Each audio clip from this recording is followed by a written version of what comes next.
Dimulai dari sini, saya merasa bahwa sukses bukan lagi cuma sekedar angan-angan.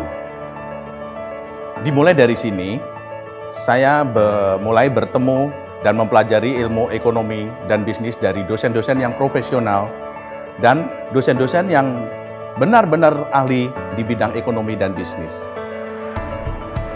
Dimulai dari sini, saya diajarkan bagaimana menjadi seorang pebisnis yang handal dan terampil. Dimulai dari sini, saya mulai mengerti bagaimana merencanakan sebuah plan agar dapat direalisasikan dengan baik. Selain itu, dimulai dari sini, saya mulai mengerti bagaimana kesulitannya untuk menjadi seorang owner perusahaan yang harus mempertahankan, mengembangkan daripada usaha ini. Apalagi di tengah-tengah persaingan yang berat, dan lagi saya juga merintis karir sebagai karyawan Bank Jateng. Jadi dalam situasi ini saya harus berusaha dua-duanya, karir yang sukses dan usaha yang sukses pula. Sukses bagi saya sih adalah apa yang kita inginkan, apa yang kita cita-citakan bisa tercapai. Tidak mudah sih memang kalau mengingat banyak hal yang telah saya lalui baik suka maupun duka. Kadang teringat sih masa-masa kuliah saat bagaimana saya berjuang hingga menjadi seperti sekarang ini. Peningkatan skill dan kompetensi diasah melalui pelatihan-pelatihan dan praktikum-praktikum di kampus yang sangat berguna sekali untuk perkembangan karier saya saat ini. Itu menjadi bekal yang sangat berharga untuk saya bisa menjadi sukses. Kegiatan kemahasiswaan memupuk percaya diri saya sehingga menjadi bekal saya dalam berkarya di dunia kerja. Pendidikan di sini sangat berkualitas, mulai dari dosen, fasilitas pembelajaran, tidak heran akreditasinya bagus. Sukses kami dimulai dari sini. Sukses kami dimulai dari sini. Sukses kami dimulai dari sini.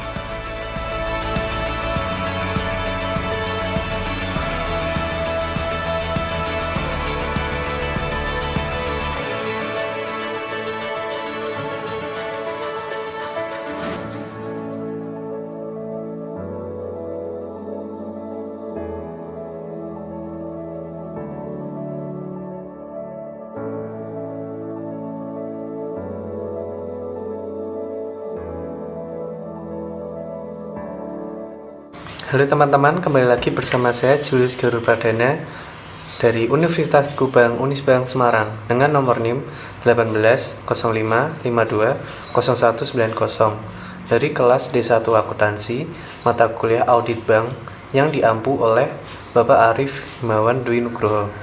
Semoga teman-teman yang menonton video ini dalam keadaan sehat selalu dan tidak kekurangan satu apapun. Pada kesempatan kali ini, saya akan memaparkan materi tentang Satuan Kerja Audit Intern atau SKAI dan Manajemen Resiko pada bank. Beberapa menit ke depan, saya akan membahas beberapa submateri penting, yaitu permasalahan pada bank, peran dan fungsi SKAI, definisi manajemen risiko, jenis risiko, ruang lingkup manajemen risiko, dan sistem pengendalian. Materi kita yang pertama yaitu permasalahan pada bank. Tetapi sebelum masuk ke dalam materi tersebut, saya akan membahas tentang standar pelaksanaan fungsi audit intern bank atau SPF-AIB. Tujuan dikeluarkannya SPF-AIB antara lain agar audit intern bank dapat berfungsi secara efektif dan agar diperoleh kesamaan pemahaman mengenai misi, wewenang, independensi, dan ruang lingkup pekerjaan audit intern. Upaya tersebut diharapkan dapat membentuk mekanisme pengawasan yang dapat memastikan bahwa pelaksanaan kegiatan operasional bank telah sesuai dengan ketentuan yang berlaku. Selanjutnya, ditetapkan pula perlunya Dewan Audit yang diharapkan dapat berfungsi sebagai badan tertinggi di bank yang menjamin bahwa fungsi audit intern telah dilaksanakan dengan benar, objektif, dan independen. Di dalam SPF-AIB diatur pula bahwa bank wajib menyampaikan laporan kepada Bank Indonesia mengenai pelaksanaan hasil audit dan temuan audit yang diperkirakan dapat mengganggu kelangsungan usaha bank. Dengan demikian, diharapkan bank dapat meningkatkan keterbukaannya sehingga dapat dilakukan tindakan antisipatif secara dini baik oleh bank sendiri maupun bersama-sama melalui Bank Indonesia. Selanjutnya yaitu industri perbankan dan masalahnya. Industri perbankan Indonesia yang saat ini sedang berkembang pesat menghadapi masalah-masalah intern bank, likuiditas, kelebihan batas kredit macet bermasalah, dan sebagainya, serta masalah ekstern perbankan seperti perubahan peraturan pemerintah, krisis kepercayaan masyarakat, dan globalisasi. Itu kesemua ini perlu dihadapi dengan strategi yang tepat. Oleh karena itu, diperlukan perangkat pengendalian intern yang bertujuan untuk lebih menyehatkan kondisi dunia perbankan itu sendiri dan tentunya memberi kontribusi pada perkembangan perekonomian nasional. Beberapa masalah yang saat ini menjadi persoalan bank-bank di Indonesia adalah sebagai berikut. Yang pertama, dunia perbankan merupakan industri yang sangat dinamis, di mana hal ini tercermin dari pesatnya perkembangan berbagai produk dan jasa bank dalam waktu relatif singkat pelayanan. Selain itu, sifat operasi dunia perbankan adalah global exposure. Sebagai lembaga perantara di bidang jasa keuangan, walaupun bank beroperasi lokal, namun mempunyai kaitan transaksi keuangan langsung ke pasar internasional, sehingga dalam hubungan ini, bank sangat rentan terhadap keadaan ekonomi moneter di dalam maupun di luar negeri. Oleh karena itu, bank-bank di Indonesia dituntut agar tidak ketinggalan dalam mengantisipasi perkembangan produk dan pelayanan serta mengantisipasi sifat global exposure ini. Yang kedua, persaingan antar bank yang menjamin yang mengakibatkan persaingan dalam merebutkan nasabah, baik itu nasabah dana maupun nasabah debitur yang baik-baik. Hal ini menjurus pada persaingan yang tidak sehat. Hal itu tampak jelas, semisal dari tidak terrefleksinya dengan benar tingkat suku bunga di counter bank dengan sebenarnya diberikan oleh bank yang bersangkutan kepada nasabahnya. Misalnya adalah suatu hal yang biasa bila tingkat bunga deposito bisa ditawar, bahkan sifat deposito berjangka, terikat oleh waktu, pencairan dengan mudah bisa dilakukan bila si nasabah membutuhkannya. Tindakan yang semata-mata demi persaingan ini pada akhirnya bila ternyata jumlahnya cukup besar akan menyulitkan bank dalam mengatur likuiditasnya. Yang ketiga, di bidang pengkreditan, hal paling mencolok adalah proyek-proyek yang baik potensi dan kredibilitasnya sehingga tak heran bila bank-bank berlomba-lomba untuk membiayainya. Suatu perusahaan bisa berpindah-pindah bank dalam jangka waktu yang relatif pendek dengan harapan memperoleh kredit yang lebih besar untuk membiayai bisnisnya. Yang keempat, sepanjang proyek atau bisnisnya masih menguntungkan, tentunya hal ini tidak menjadi masalah yang besar. Namun, kecenderungan ini berlanjut sehingga akhirnya pada pembiayaan proyek ini tak terkendali dan menjadi berlebihan atau over finance.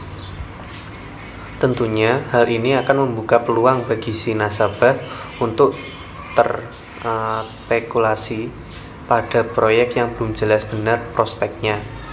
Tak jarang hal ini menjadi suatu sumber dari kesulitan kredit yang memakan waktu yang panjang. Aspek ekspansif dalam pembenaran kredit ini tak jarang yang kurang memperhatikan kemampuan untuk menghimpun dana masyarakat, sehingga terjadi mismatch antara dana yang disalurkan dengan dana yang berhasil dihimpun oleh bank. Selanjutnya, pemberian kredit pada bank menggunakan dana yang berasal dari antar bank. Kondisi ini sangat membahayakan karena dalam kondisi yang ketat ini bank-bank seperti ini akan sangat mengalami kesulitan. Yang keenam, penyaluran kredit bank seringkali dilakukan tanpa prinsip-prinsip kredit yang sehat. Akibatnya, kualitas aktiva produk menurun dan cadangan aktiva produktif yang harus disediakan tidak dapat terpenuhi. Pengaruh yang langsung terasa itu seperti turunnya tingkat kesehatan bank. Yang ketujuh, penyaluran kredit pada pemilik atau pemegang saham sehingga melampaui BMPK atau batas maksimum pemberian kredit. Manajemen bank seringkali mengalami kesulitan dalam mengendalikan keinginan dari pihak pemilik bank untuk ikut campur dalam kegiatan bank. Beberapa bank sulit melaksanakan keharusan memenuhi syarat permodalan bank seperti yang ditetapkan oleh Bank Indonesia. Padahal, ketetapan tingkat permodalan yang harus dipenuhi oleh bank-bank umum tersebut semata-mata untuk membuat bank mampu bersaing. Yang kedelapan, perlunya upaya mengefisiensikan operasi perbankan di Indonesia sehingga tercipta bank yang efisien dan mampu melakukan kompetisi secara baik. Bank-bank di Indonesia sebagian besar dari pendapatan utamanya berasal dari pendapatan bunga dari sektor pengkreditan. Padahal kredit bersumber pada dana masyarakat yang dihimpun oleh bank itu sendiri. Biaya dana dan resiko kredit yang tinggi mengakibatkan cost of money yang sulit bersaing. Akibat lebih jauh, spread untuk perolehan bank dari pendapatan bunga dan kredit menjadi tipis sekali apabila kalau dikaitkan dengan masih tingginya biaya-biaya overhead bank karena kurang efisiensinya pengeluaran bank tersebut. Perbankan saat ini tidak mungkin menggunakan teknologi sistem informasi yang mutakhir, sedangkan perkembangan teknologi khususnya yang menyentuh dunia perbankan berkembang sangat cepat. Teknologi sistem informasi ini dalam dunia perbankan memasuki aktivitas operasional, pelayanan, produk bank, akuntansi, dan administrasi, dan juga pelaporan. Di dalam hubungan ini, tuntutan penggunaan perangkat keras, perangkat lunak, serta sumber daya manusia untuk mengikuti kecepatan perkembangan teknologi ini merupakan tantangan besar bagi bank itu sendiri. Investasi di sektor ini membutuhkan biaya yang besar untuk perangkat lunak dan perangkat kerasnya, sedangkan faktor manusia sebagai brainware merupakan investasi dan perkembangan yang memakan waktu panjang untuk mengoperasikan secara baik dan aman. Selanjutnya yang 10, perkembangan jumlah kantor bank itu juga mengakibatkan tuntutan adanya penyediaan segala fasilitas bank, termasuk penyediaan tenaga kerjanya. Hal ini tidak bisa tercipta dalam waktu yang singkat, padahal tuntutan bisnis tersebut karena adanya perkembangan yang terlalu pesat sangat membutuhkan adanya kualitas dan kuantitas personil bank yang handal. Artinya, daya manusia perbankan yang mempunyai keahlian di bidangnya terbatas dibandingkan dengan pesatnya perkembangan organisasi serta kantor bank yang meluas. Di satu sisi, perkembangan bank menuntut adanya sumber daya manusia perbankan yang berkualitas. Namun, di sisi lain, penyediaan tenaga kerja itu atau sumber daya manusia ini ternyata sangat terbatas. Akibatnya, banyak terjadi saling bajak antar bank untuk memperoleh tenaga kerja yang siap pakai. Selanjutnya yang ke-12, akibat dari perkembangan hasil pembangunan, tingkat pemahaman, kebutuhan maupun keinginan nasabah bank terhadap banknya menjadi lebih tinggi dari waktu ke waktu.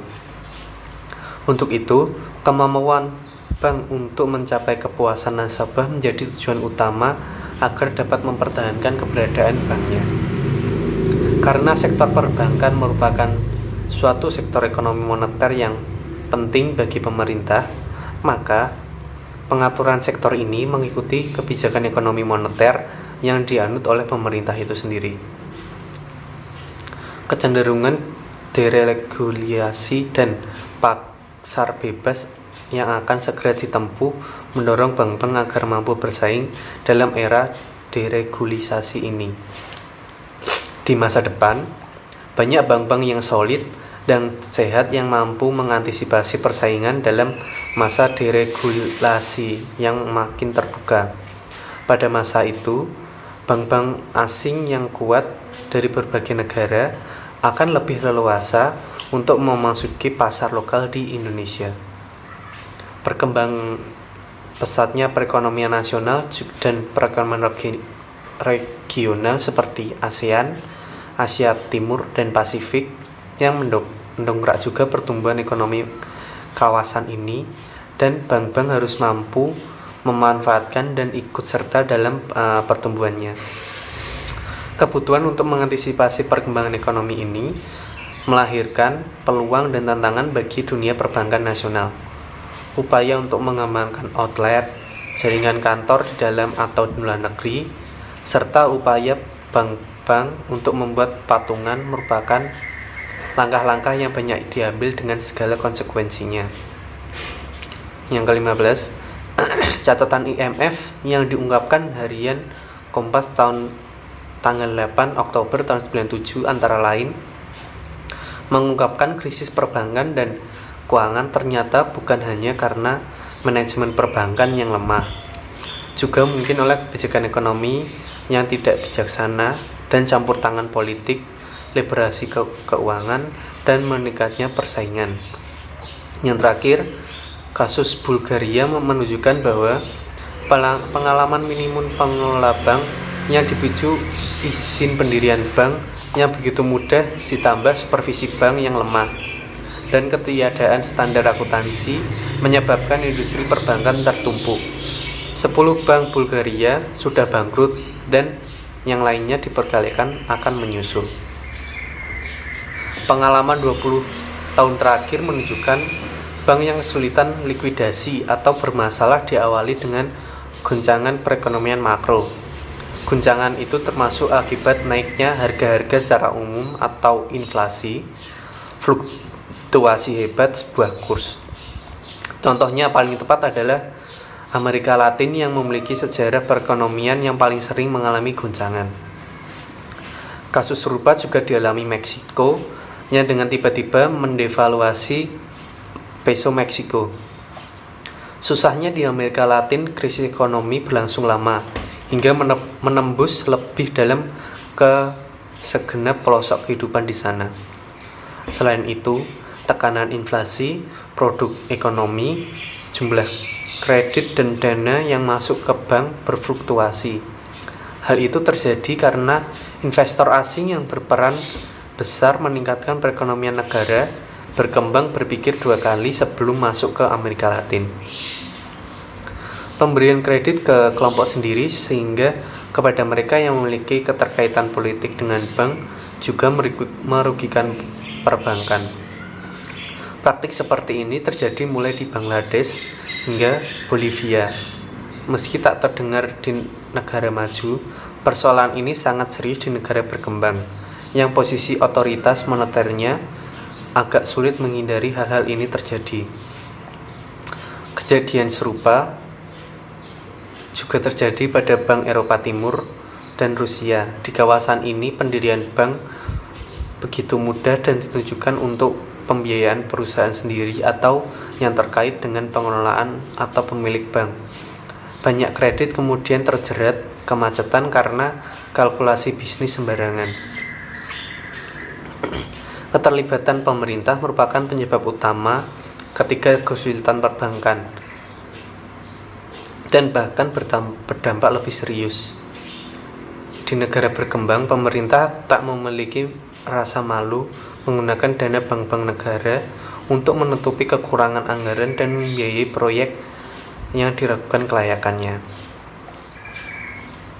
Pelepasan pengendalian penyaluran kredit itu misalnya seperti bisa mengakibatkan penyaluran kredit besar-besaran tanpa kendali. Liberalisasi perbankan dengan memasukkan perbankan yang asing lebih profesional juga telah mengakibatkan tekanan pada berkurangnya laba perbankan secara berkembang. Selanjutnya yaitu Misi Satuan Kerja Audit Intern Bank. Bank Indonesia menetapkan bahwa misi dari audit intern adalah terpenuhinya secara baik kepentingan bank dan masyarakat penyimpan dana. Hal ini ditekankan karena sebagai badan usaha di dalam bank terdapat dan bertemu berbagai macam kepentingan dari pihak-pihak terkait, seperti pemilik, manajemen, pegawai, dan nasabah. Walaupun ada perbedaan kepentingan di antara pihak-pihak terkait tersebut, namun pada hakikatnya kepentingan tersebut mempunyai tujuan yang sama, yaitu terciptanya bank yang sehat dan mampu berkembang secara wajar. Pengertian sehat di sini adalah sesuai dengan tingkat kesehatan yang ditetapkan oleh Bank Indonesia, meliputi unsur CAMEL, yaitu capital, aset, manajemen, earning, dan liquidity. Dalam kaitan ini, auditor bank menempatkan fungsinya di atas berbagai kepentingan tersebut untuk memastikan terwujudnya bank yang sehat, berkembang secara wajar, dan dapat menunjang perekonomian nasional. Pada sebelum terbitnya SPF AIB ini, Dewan Komisaris Bank terkesan sangat pasif. Padahal tanggung jawab akhir dari pengawasan suatu bank ada di Dewan Komisaris. Kita dapat melihat banyak bank yang mengalami kesulitan, namun Komisaris Bank tidak bisa melakukan tindakan segera mengingat pemantauan terhadap banknya tidak dapat dilakukan secara dini. Atau justru komisaris terlalu banyak terlibat dengan kegiatan manajemen bank, tidak adanya jalinan hubungan antara satuan kerja audit intern bank dengan Dewan Komisaris, serta direksi bank yang tidak secara terbuka membicarakan masalahnya dengan Dewan Komisaris membuat masalahnya menjadi bertambah ruwet. Selain itu, banyak anggota Dewan Komisaris yang tidak memahami bank, apalagi secara teknis dengan baik. Sehingga kalaupun mereka telah mengetahui adanya persoalan, mereka belum tentu memahami bagaimana mengatasinya. Semua masalah ini berakumulasi lebih lanjut dan akhirnya diajukan ke Bank Indonesia. Jadi pihak Bank Indonesia menganggap masalah setelah kondisinya benar-benar sulit. Selanjutnya yaitu mekanisme pengendalian umum. Mekanisme pengendalian umum ini setiap kebijakan dan kegiatan yang ditentukan oleh manajemen bank di bidang pengawasan dalam rangka memperoleh keyakinan yang memadai bahwa kepentingan bank, masyarakat penyimpan dana, dan perekonomian nasional dapat terpelihara dengan serasi dan dapat dilaksanakan dengan efektif dan efisien. Dalam aplikasinya perlu dibangun suatu sistem pengendalian yang terintegrasi antara satu dengan lainnya dengan satu pemikiran terutama untuk memotivasi dan memberikan semangat kepada segenap personil bank untuk melaksanakan organisasi secara baik dan selanjutnya mencapai tujuan bank. Adapun konsep dasarnya yaitu yang pertama, kegiatan pengawasan. Dalam hal ini pengendalian atau kontrol merupakan suatu bagian yang tak terpisahkan dari kegiatan manajemen secara keseluruhan. Yang kedua, pengendalian terintegrasi dalam sistem dan prosedur setiap kegiatan dan unit kerja, sehingga setiap terjadi penyimpangan dapat dilakukan langkah perbaikan oleh unit kerja yang bersangkutan. Yang ketiga, manajemen memikul tanggung jawab penuh atas pelaksanaannya.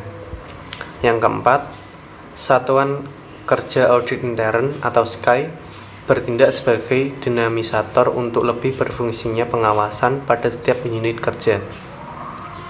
Dengan demikian, tekanan utama tugas Satuan Kerja Audit Intern atau SKAI adalah melakukan penilaian yang independen atas setiap kegiatan yang bertujuan untuk mendorong terpenuhinya setiap ketentuan yang ditetapkan oleh manajemen, mendinamisir untuk lebih berfungsinya pengawasan dengan memberikan saran-saran konstruktif dan protektif agar sasaran organisasi dapat tercapai dengan ekonomis, efisien, dan efektif. beberapa aspek yang memerlukan kejelasan dan kesamaan pemahaman agar mekanisme tersebut terwujud. Di antaranya adalah tanggung jawab dan wewenang pengawasan dari Dewan Komisaris dan Direksi, ruang lingkup pengendalian intern, dan pekerjaan audit intern dalam hubungannya dengan struktur pengendalian intern bank. Selanjutnya yaitu tanggung jawab dan wewenang pengawasan Dewan Komisaris dan Direksi bank.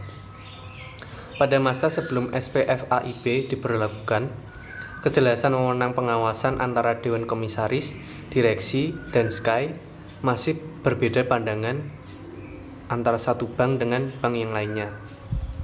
Namun dengan terbitnya SPFAIB, hal ini diatur secara jelas dalam kerangka pengendalian umum, pembagian tanggung jawab dan wewenang pengawasan antara Dewan Komisaris dan Direksi bank yang dinyatakan dalam anggaran dasar bank atau keputusan rapat umum pemegang saham. Pembagian tersebut diatur sebagai berikut. Yang pertama, tanggung jawab akhir pengawasan dilakukan oleh Dewan Komisaris melalui Dewan Audit untuk mengevaluasi hasil temuan audit atau pemeriksaan yang dilakukan oleh SKY. Dalam kaitan ini, Dewan Komisaris berwenang untuk meminta direksi menindaklanjuti hasil temuan pemeriksaan atau audit Satuan Kerja Audit Intern. Di dalam Undang-Undang Nomor 1 Tahun 95 tentang Perseroan Terbatas, pada pasal 97 disebutkan bahwa komisaris bertugas mengawasi direksi dalam menjalankan perseroan serta memberikan nasihat kepada direksi. Tanggung jawab direksi adalah menciptakan struktur pengendalian intern, menjamin terselenggaranya fungsi audit intern bank dalam setiap tingkatan manajemen, dan menindaklanjuti temuan audit intern bank sesuai dengan kebijakan ataupun pengarahan yang diberikan oleh Dewan Komisaris. Dalam kaitan ini, direksi berkewajiban pula melaporkan kegiatan tersebut kepada Rapat Umum Tahunan Pemegang Saham atau RUTPS. Selanjutnya yaitu ruang lingkup pengendalian intern bank. Struktur dari pengendalian intern ini meliputi kebijakan, organisasi, prosedur, metode, dan ketentuan yang terkoordinasi yang dianut dalam satuan kerja. Struktur pengendalian intern bertujuan untuk yang pertama, mengamankan harta kekayaan, meyakini akurasi dan kehandalan data akuntansi. Yang ketiga, mengoptimalkan pemanfaatan sumber daya secara ekonomis dan efisien, serta mendorong ditaatinya kebijakan manajemen yang telah digariskan. Dalam usaha perbankan yang melibatkan dana dari masyarakat luas, ruang lingkup pengendalian intern bank ini meliputi juga aspek-aspek yang mampu menjamin keamanan dana yang disimpan oleh masyarakat dan pihak ketiga lainnya. Selanjutnya, Satuan Kerja Audit Intern sebagai bagian dari struktur pengendalian intern. SKY merupakan bagian dari struktur pengendalian intern dan merupakan segala bentuk kegiatan yang berhubungan dengan audit dan pelaporan hasil audit mengenai terselenggaranya struktur pengendalian secara terkoordinasi dalam setiap tingkatan manajemen bank. Transparansi dan kejelasan sangat penting dalam pengelolaan bank, sehingga kebijakan audit intern yang berkaitan dengan wewenang dan tingkat independensinya perlu dinyatakan dalam sebuah dokumen tertulis dari Direktur Utama Bank dengan persetujuan Dewan Audit yang disebut dengan Internal Audit Charter.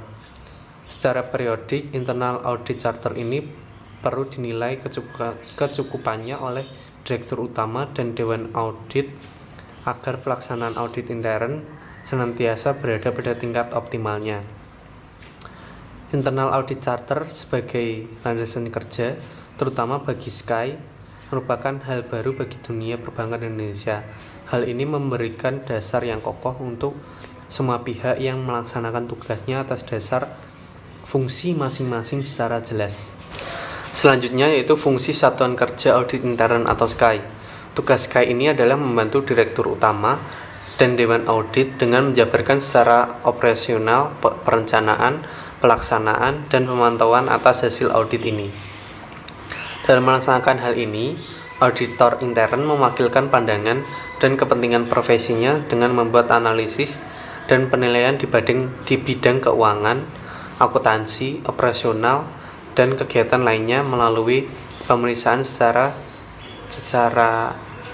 serta memberikan saran, perbaikan, dan informasi yang objektif tentang kegiatan yang direview kepada semua tingkatan manajemen.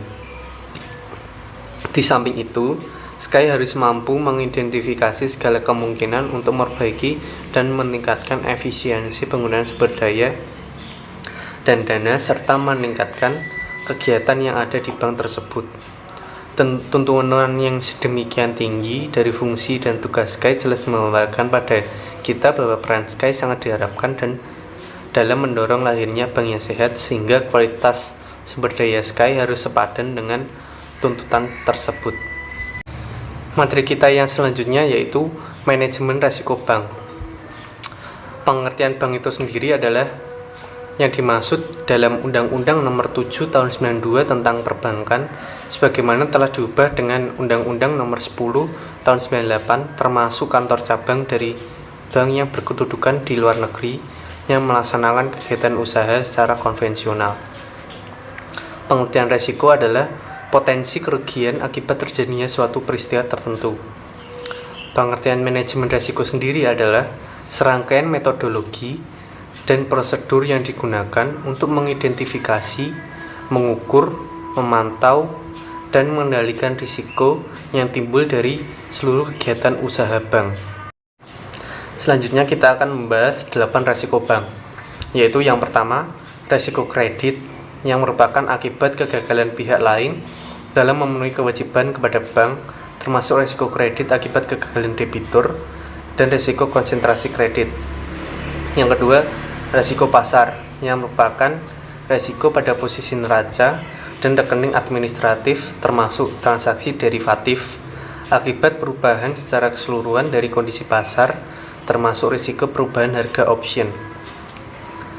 Yang ketiga, risiko likuiditas adalah risiko akibat ketidakmampuan bank untuk memenuhi kewajiban yang sudah jatuh tempo dari sumber pendanaan arus kas dan atau dari aset likuid berkualitas tinggi yang dapat digunakan tanpa mengganggu aktivitas dan kondisi keuangan bank. Selanjutnya, risiko operasional, yang merupakan akibat dari ketidakcukupan atau tidak berfungsinya proses internal, kesalahan manusia, dan kegagalan intern dan atau adanya kejadian-kejadian eksternal yang mempengaruhi operasional bank.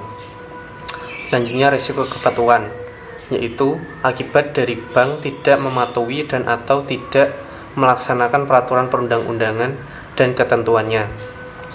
Selanjutnya ada risiko hukum, yang merupakan akibat tuntunan hukum dan atau kelemahan aspek yuridis.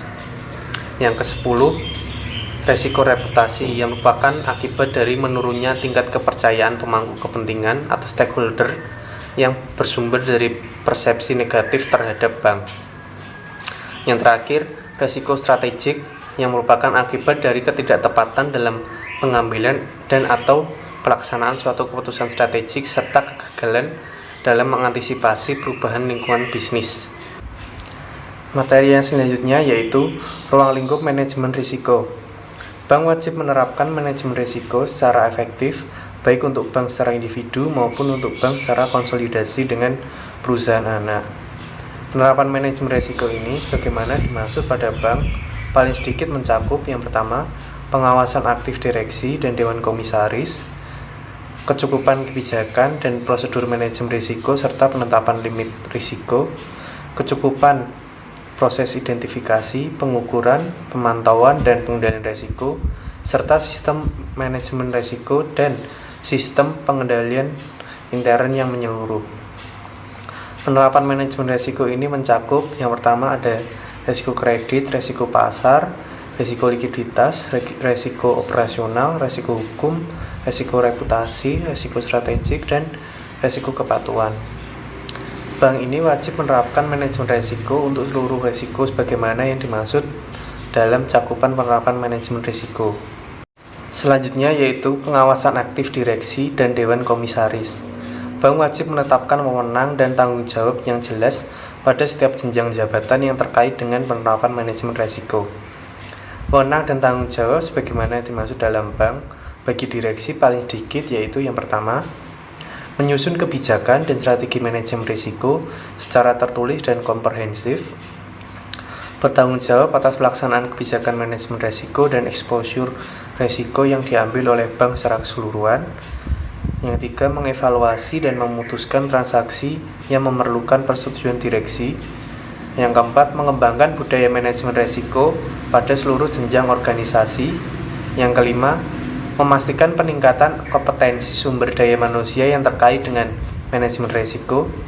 Yang selanjutnya, memastikan bahwa fungsi manajemen risiko telah beroperasi secara independen dan melaksanakan kaji ulang secara berkala untuk memastikan yaitu keakuratan metodologi penelitian risiko, lalu kecukupan implementasi sistem informasi manajemen risiko, dan ketetapan kebijakan dan prosedur manajemen risiko serta penetapan limit risiko.